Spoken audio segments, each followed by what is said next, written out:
So here's an update on the 300-gallon planted goldfish community.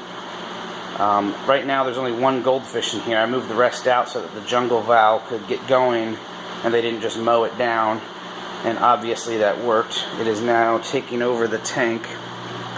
I got inspired again when I went to the Baltimore Aquarium, and the bookstore next door has a massive planted discus tank with just val taking over the whole thing. It's probably about 4 or 5 feet tall.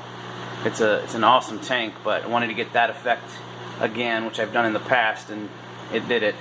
I completely gave up on mechanical in the sump. Just between filter socks and the DIY trays, it's just not enough for a tank this size. And without completely redoing the sump and even adding a second one because of the space limitations on the little access door on the side, there's just no way something good was going to happen in this tank. So I ended up adding a Fluval FX6, and I should have done it a long time ago because it's been great ever since. I actually enjoy the tank again. Platies are breeding like crazy. These are baby bristlenose that were born in the tank. I've had at least 5 or 6 batches, and some of them are closing in on adult size. All of these are babies, and so we've got big that are pretty much adult size now. We've got little ones all over the place. The more you look in this tank, the more you find. I just love the effect of this jungle val taking over like it has.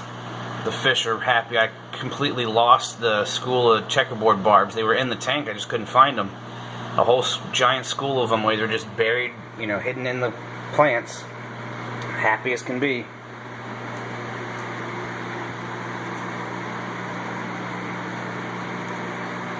There's all sorts of cool patterns on some of these platies in here.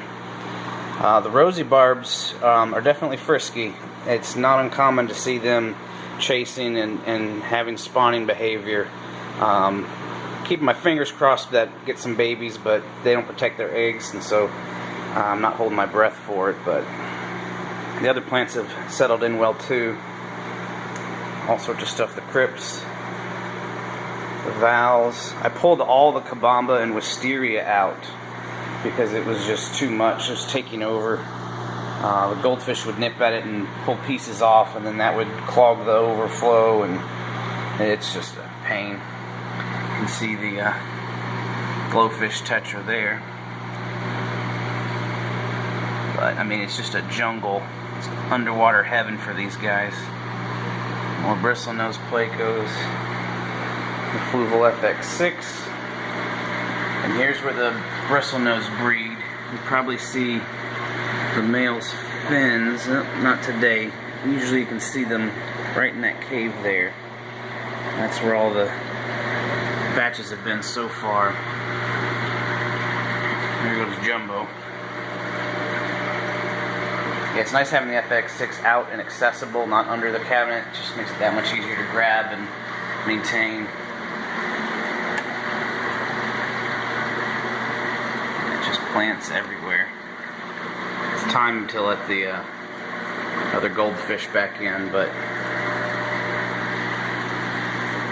they're happy. They got the whole 75 to themselves.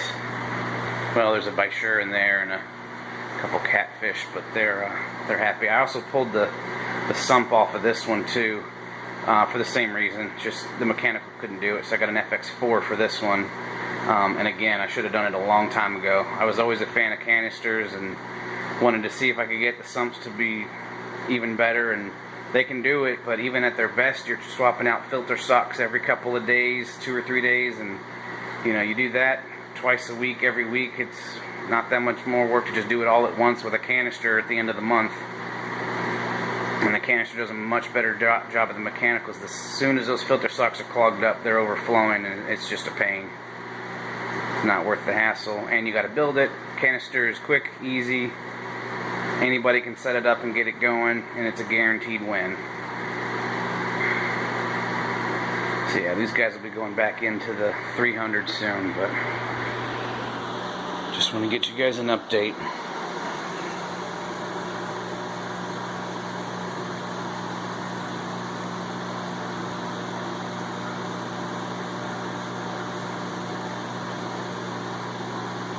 The other thing I did was extended the drain pipes into the water in the sump, which helped quiet it down a lot, and that's made a huge difference as well.